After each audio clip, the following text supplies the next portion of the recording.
कि चुनाव जो है वो फिलहाल जो है इसको डिजास्टर एक्ट के अंतर्गत जो है हम टाल रहे हैं। 1975 में जब इमरजेंसी पूरे देश भर में लगा दी थी, लाखों लोगों को जेल की सलाखों के पीछे डाल दिया गया था। अध्यक्ष महोदय, ये वही स्थिति है, सभी लोग सड़कों पर हैं। कोई सैलरी के लिए धरना दे रहा, कोई पेंशन के लिए धरना दे रहा है। डिप्टी कमिश्नर के ऊपर दबाव डाला, चुनाव आयोग को बोलो कि ऐसे हालात में हम चुनाव कराने के हालात में है ही नहीं। चुनाव आयोग जैसे संवैधानिक संस्था की भी आप धज्जियां उड़ा, अपने ही नेता द्वारा भारत के संविधान में जो अमेंडमेंट की गई है, 73 अमेंडमेंट जो है, उसका ही सम्मान नहीं करा। राजीव गांधी जी ने ये लाया कि 5 साल के अंदर चुनाव लाजमी है। किस बात पर भरोसा करें? ना आपकी बात पर भरोसा किया जा सकता है, ना आपकी मंत्री जी की बात पर भरोसा किया जा सकता है। और हालात तो यह है, अब तो सरकार पर ही भरोसा समाप्त, पूरे प्रदेश की जनता का भी भरोसा समाप्त है कि सत्ता निकल रही है। चुनाव होंगे तो परिणाम हमारे हिसाब के नहीं होंगे, चुनाव में हार जाएंगे।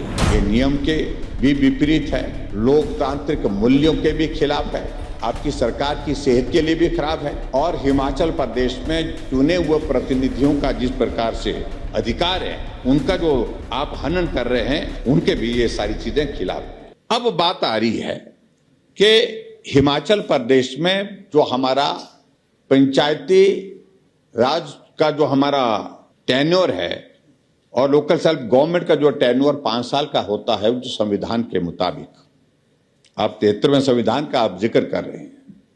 और शायद मेरे ख्याल में आपके ही उस वक्त राजीव गांधी जी ने ये लाया था कि 5 साल के अंदर चुनाव लाजमी है, आप चुनाव को आगे पीछे नहीं कर सकते। नहीं, बहुत सारे राज्यों में ऐसी व्यवस्था थी कि चुनाव जो है 10 साल 15 साल तक पंचायत के चुनाव, लोकल बॉडीज के चुनाव होने नहीं देते थे। और इसलिए इनने संविधान में संशोधन करके इस व्यवस्था को जो है वो निश्चित कर दिया, सुनिश्चित कर दिया कि 5 साल के कार्यकाल पूरा होने पर पंचायती राज संस्थाओं के चुनाव कराने होंगे, लोकल सेल्फ गवर्नमेंट के चुनाव आपको करवाने होंगे। और ज्यादा से ज्यादा अंतर अगर करने की बात आती है तो 6 महीने का एक विषय रखा है कि 6 महीने तक आगे पीछे कर सकते हैं। लेकिन उसके बावजूद भी अध्यक्ष महोदय, अपने ही नेता द्वारा भारत के संविधान में जो अमेंडमेंट की गई है, 73 अमेंडमेंट जो है, उसका ही सम्मान नहीं कर रहे। या शायद मुझे लगता है कि पीढ़ी में परिवर्तन होने के कारण ऐसा लगता है कि उन्होंने किया होगा तो हमें इसको स्वीकार करने की आवश्यकता नहीं है। प्रश्न पैदा होता है कि चुनाव पंचायतों के, लोकल सेल्फ गवर्नमेंट के क्यों टाले जा रहे हैं, जिसका उत्तर देते नहीं बन पा रहा है सरकार से। टाले इसलिए जा रहे हैं कि चुनाव होंगे, वोट पड़ेंगे, गिनती होगी, परिणाम सरकार के अनुकूल नहीं होंगे, सरकार के खिलाफ होंगे। क्योंकि 3 साल के कार्यकाल में कांग्रेस पार्टी के हिमाचल प्रदेश में जो व्यवस्थाओं को तहस नहस किया है, जो विकास कार्य को जिस तरह से पूर्ण विराम लगा दिया है, सभी लोग सड़कों पर हैं। कोई सैलरी के लिए धरना दे रहा, कोई पेंशन के लिए धरना दे रहा है, कोई विकास के कार्यों को लेकर के धरना दे रहा है, ठेकेदार अपने जो काम किए हैं उसकी पेमेंट के लिए धरना दे रहे। ऐसे हालात में हम चुनाव में जाएं तो परिणाम हमारे अनुकूल नहीं होगा, ऐसा लग रहा है सरकार को। इसलिए क्या रास्ता निकाला जा सकता है? रास्ता निकाला जा सकता है कि चुनाव ही ना होने दिए जाए। ये अध्यक्ष महोदय, ये स्थिति वही स्थिति है जो 1975 में जब इमरजेंसी लागू करने की बात आई थी, उसमें भी एक ही बात सामने आई थी कि सत्ता निकल रही है, चुनाव होंगे तो परिणाम हमारे हिसाब के नहीं होंगे, चुनाव में हार जाएंगे। इसलिए चुनाव को टाला कैसे जाए? तो इमरजेंसी पूरे देश भर में लगा दी थी, लाखों लोगों को जेल की सलाखों के पीछे डाल दिया गया था। और आज आप वो स्थिति में करने की जब नहीं हो पा रहे हैं तो एक चीज कर रहे हैं कि चुनाव ना होने का रास्ता क्या निकाला जाए। और निकाला आपने रास्ता कि हिमाचल प्रदेश में आपदा आई है और आपदा के कारण बहुत सारा नुकसान हुआ है। और नुकसान हुआ है तो उस नुकसान के अनुसार जो है हम तो पूरा फोकस होकर के जो है वो उस आपदा प्रभावित इलाके में जो है लोगों के काम करने के लिए, वो जो प्रभावित इलाका है उसमें रेस्टोरेशन के काम को जो है उसमें काम करना चाह रहे हैं। इसलिए डिजास्टर एक्ट हिमाचल प्रदेश में लागू करके रखा हुआ है और डिजास्टर एक्ट के नाम पर एक रास्ता निकाला जा सकता है कि चुनाव टाल दिए जाए और उसके लिए आपने ये शुरुआत की है। और मैं तो हैरान हूं अध्यक्ष महोदय, मैं ये भी बताना चाहता हूं, हमारी सरकार थी, पूरे देश में नहीं, प्रदेश में नहीं, पूरी दुनिया में कोविड चला हुआ था। कोविड का संकट से बड़ा कोई संकट दुनिया के सामने नहीं आया था, देश में नहीं था, प्रदेश में नहीं था। और उस वक्त के हालात के मुताबिक हमारे सामने भी प्रश्न आया कि पंचायत के चुनाव आए 2020 के दिसंबर में, ऐसे हालात में चुनाव कराए जाने चाहिए कि नहीं कराए जाने चाहिए। हमने अधिकारियों के साथ बात की, हमने कहा कि चुनाव नहीं टाले जाने चाहिए, ये चुनाव होने चाहिए। और अध्यक्ष महोदय, कोविड जैसा संकट होने के बावजूद भी हमने हिमाचल प्रदेश में पंचायती राज संस्थाओं के और लोकल सेल्फ गवर्नमेंट के चुनाव दिसंबर के महीने में 2020 में करवाए। उससे बड़ा संकट तो नहीं है, उससे बड़ा संकट तो नहीं है आज की तारीख में। आप डिजास्टर के नाम पर आप कह रहे हैं कि हम चुनाव स्थगित कर रहे हैं, लेकिन तो क्या कर रहे हैं? तो इसलिए मैं अध्यक्ष महोदय इस बात को लेकर के हैरान हूं। अब यहां देखिए, डिप्टी कमिश्नर हमीरपुर की ओर से चिट्ठी आई है, नीचे से एक माहौल खड़ा किया, डिप्टी कमिश्नर के ऊपर दबाव डाला गया कि आप चिट्ठी डालो, चिट्ठी लिखो, नीचे से रिप्रेजेंट करो, चुनाव आयोग को बोलो कि ऐसे हालात में हम चुनाव कराने के हालात में है ही नहीं। और मैं इस बात कहना चाहता हूं अध्यक्ष महोदय, डिजास्टर आए हिमाचल प्रदेश में, अलग अलग जगह नुकसान हुआ, लेकिन उसके बावजूद मैं ये कहना चाहता हूं हमीरपुर वाले तो सौभाग्यशाली है कि वहां डिजास्टर नाम की इस बार के इस दौर में, इस बरसात के मौसम में कोई चीज थी नहीं। क्या नुकसान हुआ हमीरपुर में? थोड़ा बहुत सड़कें टूटी होंगी, कुछ जगह कुछ घरों का नुकसान हुआ। और जो चिट्ठी लिखी गई है और उसमें यही कहा गया है कि बहुत बड़ा नुकसान हुआ है और यहाँ गांव के सारे रास्ते जो है क्षतिग्रस्त, पैदल चलने के रास्ते भी क्षतिग्रस्त होने की से जो आवागमन प्रभावित हुआ है, अनेक व्यक्तियों की निजी मकान, भूमि एवं अन्य संपत्ति क्षतिग्रस्त हुई है। प्रभावित जनता को राहत एवं पुनर्वास प्रदान करने के लिए मनरेगा आदि योजनाओं के अंतर्गत अनेक विकास के कार्य जो है वो राहत के कार्य प्रारंभ किए गए हैं। अभी तक कई ग्रामीण क्षेत्रों में सड़कें ठीक न होने के कारण यातायात सामान्य रूप से बहाल नहीं हो पाया है और इसलिए तर्क दिया गया है कि चुनाव स्थगित किए गए। एक तरफ से आप कहते हैं कि हिमाचल प्रदेश में सड़कें बंद हैं, एक तरफ से आपके पीडब्ल्यू मंत्री जी कहते हैं कि हिमाचल प्रदेश में मात्र 12 सड़कें बंद हैं जो रिस्टोर नहीं हो पाई हैं। आप सरकार का कोऑर्डिनेशन देखिए क्या जबरदस्त है। एक तरफ से आप बोलते हैं कि सड़कें बंद हैं और एक तरफ से बोलते हैं कि हमने हिमाचल प्रदेश में सभी सेब उत्पादकों की फसल को मार्केट तक पहुंचाया। किस बात पर भरोसा करें? ना आपकी बात पर भरोसा किया जा सकता है, ना आपकी मंत्री जी की बात पर भरोसा किया जा सकता है। और हालात तो यह है, अब तो सरकार पर ही भरोसा समाप्त है। हमारा तो समाप्त ही है, पूरे प्रदेश की जनता का भी समाप्त है और ऊपर से आपको बताऊं, आपकी पार्टी में भी आप पर भरोसा समाप्त हो गया है। ये भी आपको मैं बड़ा साफ कहना चाह रहा हूं अध्यक्ष महोदय।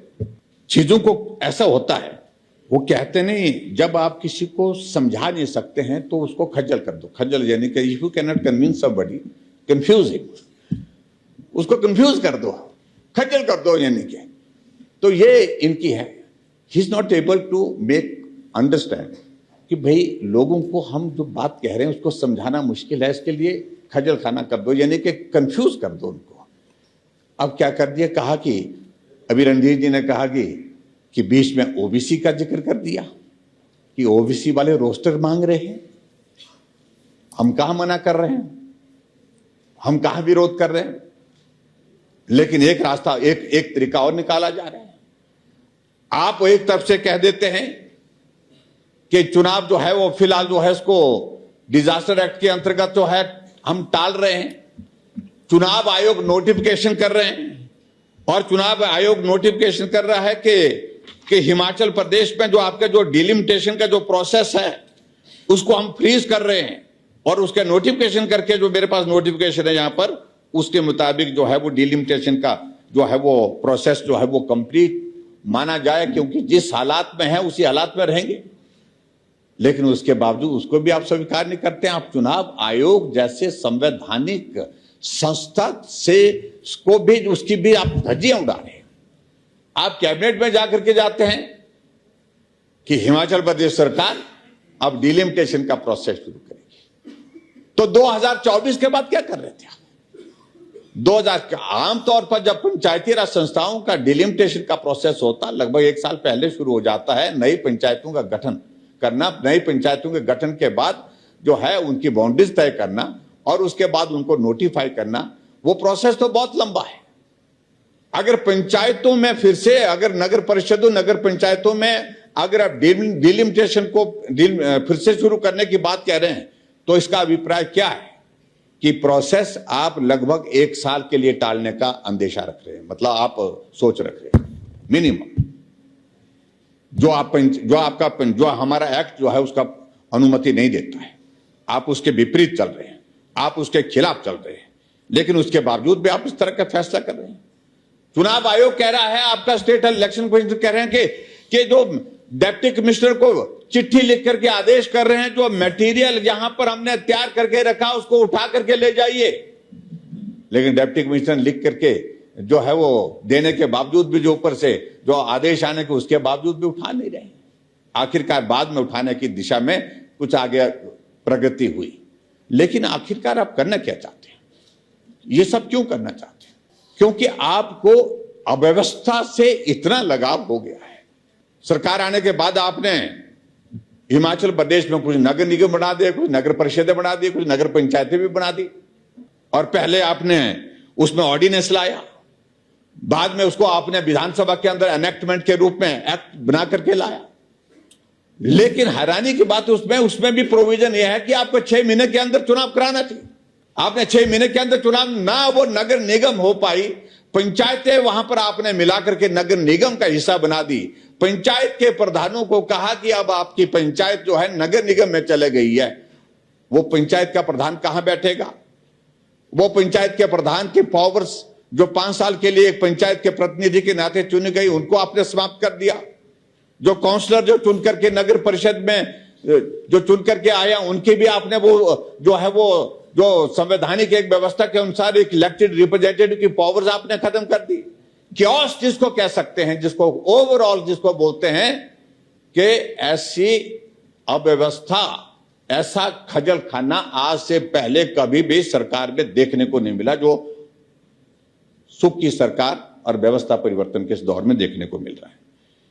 मैं मुख्यमंत्री जी से ये जरूर कहना चाहता हूं, हर आदमी का काम करने का नजरिया अलग अलग होता है, लेकिन नियम है वो सबके लिए। ये जंगल राज की तरह नहीं चल सकते। ये देवभूमि हिमाचल प्रदेश है, इसको आप दूसरे राज्यों के साथ कंपैरिजन नहीं कर सकते। यहां लोगों की सेंसिटिविटी सारी चीजों के प्रति आप अच्छी तरह से समझते होंगे। वो बारीकी से चीजों को, प्रदेश छोटा है लेकिन चीजों को बारीकी से समझते हैं। आपकी मंशा को अच्छी तरह से समझ चुके हैं कि आप चुनाव इसलिए स्थगित करना चाहते हैं क्योंकि आपको मालूम पड़ गया है कि पंचायत का चुनाव का परिणाम जब आएगा उसमें आपकी स्थिति अच्छी नहीं होगी, इसलिए चुनाव स्थगित कर दो। अध्यक्ष महोदय, लोकतंत्र में यही एक खासियत है कि उसको स्वीकार करने की आदत डालनी चाहिए। परिणाम जो भी हो, लेकिन उसको स्वीकार करने का मादा चाहिए, हिम्मत चाहिए, हौसला चाहिए। आप कब तक भागते रहेंगे?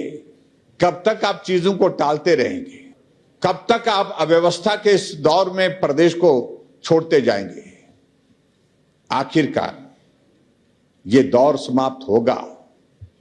आपको जहां आप हैं यहां से भी आपको छोड़ना होगा।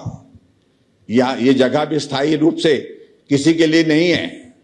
मन बना करके रखिए, नहीं तो दिल को बहुत जोर का लगेगा, धक्का लगेगा और बहुत जोर का लगेगा, और सारी बातों को दिल पर ना लिया करो आप। इसलिए मैं अध्यक्ष महोदय, मैं साफ शब्दों में कहना चाह रहा हूं कि जो पंचायती राज संस्थाओं के चुनाव और लोकल सेल्फ गवर्नमेंट्स के, हमारे जो नगर परिषद, नगर पंचायतों के जो चुनाव को बेवजह स्थगित करने के जो फैसले पर आप तुरंत विचार करिए और विचार करने के बाद फैसला लीजिए कि चुनाव तुरंत कराए जाएंगे।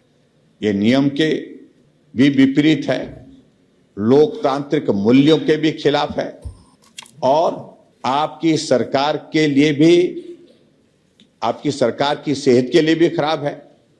और हिमाचल प्रदेश में चुने हुए प्रतिनिधियों का जिस प्रकार से जो उनके जो अधिकार हैं, उनका जो आप हनन कर रहे हैं, उनके भी ये सारी चीजें खिलाफ हैं। इसलिए मैं एक ही बात कहना चाह रहा हूं, अब ज्यादा देर इस सारी चीज को बहुत लंबा खींचने की आवश्यकता नहीं है। आप तुरंत प्रभाव से एक बात को सुनिश्चित करें कि पंचायत के चुनाव जो समय सीमा है उसके अंतर्गत करें, और ताकि लोकतंत्र में लोगों की जो आस्था है उस आस्था पर आप खरा उतर सकें। अध्यक्ष महोदय, मैं एक बार फिर से मुख्यमंत्री जी से बार बार इस बात के लिए आग्रह कर रहा हूं कि बहुत ज्यादा मत सोचिए, इस पर फैसला लीजिए और टालने से चीजें सुधरती नहीं है, बिगड़ती है। जितना आप टालते जाएंगे उतनी चीजें और ज्यादा खराब होती जाएंगी, और उतनी चीजें खराब होती जाएंगी वो आपके लिए उचित नहीं हो पाएंगी। और इसलिए जो आपकी एक जो 3 साल के कार्यकाल में एक सरकार की एक जो छवि बन गई है कि अव्यवस्थाओं का आलम इस तरह से फैलाते जाओ, आगे से आगे संस्थान बंद करना, संस्थान बंद करने के बाद हम कर्मचारियों को हम सुनते थे कि ट्रांसफर होती है, लेकिन अब कर्मचारियों के बदले जो है अब संस्थान ट्रांसफर करने का भी एक आप कार्यक्रम चलाए हुए हैं, ये संस्थान इधर से उधर। और उसके बाद जब चुनाव की बात आई है तो चुनाव को भी आप ट्रांसफर करने की बात कर रहे हैं। ऐसे में मुझे लगता है कि ये स्वस्थ परंपरा नहीं है, और इस बात को लेकर के आप पुनः विचार करें। और मैं समझता हूं कि आज ही फैसला लेना चाहिए, चर्चा के बाद जब आप उत्तर देंगे, कि जो चुनाव आयोग ने आपको सुझाव दिया है कि पंचायतों के और लोकल सेल्फ गवर्नमेंट के चुनाव का समय आ गया है और समय रहते आप चुनाव करवाइए, उस पर आप अमल करें। इतनी बात कहते हुए अध्यक्ष महोदय, आपने समय दिया, आपका बहुत बहुत धन्यवाद।